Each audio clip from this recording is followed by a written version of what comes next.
అసలు దేవుడే కనపడని కాలంలో, దేవుడి దగ్గర నుంచి ఏ సహాయము రాని కాలంలో, ప్రార్థన చేస్తున్నా దేవుడు పట్టించుకోని కాలంలో, అయితే ఇది శోధన కాలం అనమాట, నేను ఈ బాధలు అనుభవించడానికి దేవుడు నన్ను విడిచిపెట్టాడు అనమాట, సర్లే అంటాడు. ప్రతి భక్తుడు ఇలాగ ఆలోచిస్తాడండి. షిమి అనే ఒకడు వచ్చి దావీదు దగ్గరికి, నరహంతకుడా, చీపో అన్నప్పుడు దావీదు చుట్టూ ఉన్న బలాఢ్యులు చంపాలని ట్రై చేశారు ఆ షిమి అన్నవాడిని. కానీ దావీదు ఏమంటాడు తెలుసా? విడిచిపెట్టండి, వాడు ఆ మాట అనడానికి దేవుడే అవకాశం ఇచ్చాడేమో.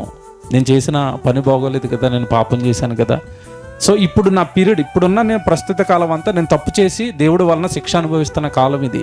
సో ఈ కాలంలో నేను వాడిని చంపుతాను, వీడిని చంపుతాను, ఎవరో ఏదో అంటున్నారు, కాదు, ముందు నేను బాగోలేదు, నేను తప్పు చేశాను కనుక, నేను పాపం చేశాను కనుక, ఒక అనామకుడు, షిమీ లాంటి ఒక అనామకుడు రాజును పట్టుకుని దూషించడానికి తెగించాడు అంటే, వాడు అంత ధైర్యం చేశాడు అంటే అది వాడి ధైర్యం కాదు, నేను చేసుకున్న తప్పు, వదిలిపెట్టి నన్నేమి అనకండి అన్నాడు.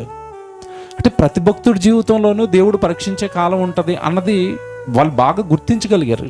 యోబు కూడా అంతే. ఇన్ని శ్రమల మధ్యలో సరేనండి, నేను ఇలా ఓపికగా ఉండిపోతానండి, దేవుడు ఎప్పటికైనా నన్ను ఏం చేస్తాడు, సువర్ణం చేస్తాడు అంటున్నాడు.